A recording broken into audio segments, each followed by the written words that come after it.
ve Guta'yı, erkeklerinin ve çocuklarının prangaları nasıl kıracağım? Bir Aksa düşlüyorum. Bebek katilinin sonsuzluk çukuruna yuvarlandığı bir dünya düşlüyorum.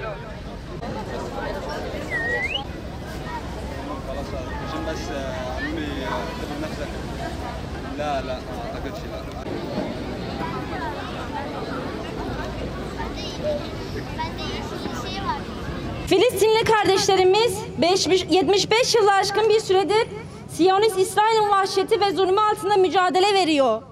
Bu ağır ve insanlık dışı zulümler her geçen gün katmerleşe günümüze kadar gelmiştir. 13 gündür Siyonist İsrail'in bombaları altında yaşam mücadelesi veren Filistinli Gazze'li kardeşlerimize 2 gün önce sığındıkları hastanede rokat atılmıştır. Resmi rakamlara göre 500'ü aşkın kadın, çocuk, hasta ve yaşlı kardeşlerimizi bir anda hunharca katlettiler. Bu insanlık dışı vahşice saldırı tamamen bir soykırımdır. Ey insanlık, ey Müslümanlar, daha ne kadar insan şehit olmalı, daha ne kadar ocaklara ateş düşmeli. Kınamalarınız, uyarılarınız nafiledir. Yıllardır Siyonistler bu dilden anladı mı? Yani tarafgir Batı bu zulme dur diyebildi mi? Amerika'sı kıtalar ötesinden savaş gemileri gönderirken siz yanı başınızdaki Müslümanlara neden sahip çıkmıyorsunuz?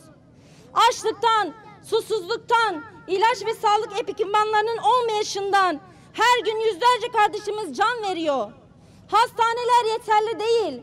Çok az sayıda olan hastaneler bombaların hedefinde. İsrail rejimi adım adım Filistinli kardeşlerimizin evlerini, arazilerini gasp etmiş ve kalan arazilerini onlara mezar yapmak için her türlü güç ve yaptırımı uyguluyor. Tekbir! Allahu Ekber! Tekbir! Allahu Ekber! Tekbir! Allahu Ekber! Öz vatanlarında garip ve sahipsiz kalmışlar. Ey katil Siyonist İsrail! Artık Müslümanların üzerinden şu kirli, vahşi, acımasız, medeniyetsiz ve insan dışı ellerini çek. Ey dünya insanları! Artık bilim kurgu filmi izler gibi işgalci katil Siyonistlerin işlemiş oldukları cinayeti izlemekten vazgeçin. Hepimiz gözü önünde yapmış oldukları katliamlara bahaneler aramayın. Filistin, Gazze yıllardır açık hava hapishanesine dönmüş. Ambargo ve ablukalarıyla her türlü insani ihtiyaçlardan mahrum edilmiş. Bir an önce Filistin'e insani yardımlara ulaştırmak isteyenlerin önündeki engellerin kaldırılması için ne gerekiyorsa yapın.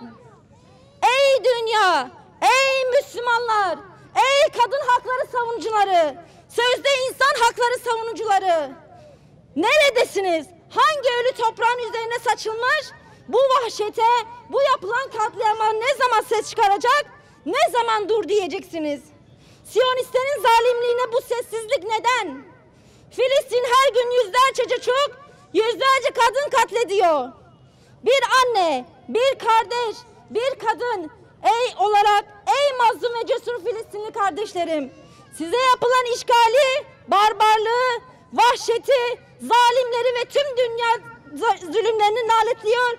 Sizleri intikam alanların en hayırlısı olan Allah'a emanet ediyorum. Ümmet'e nusretini gönder.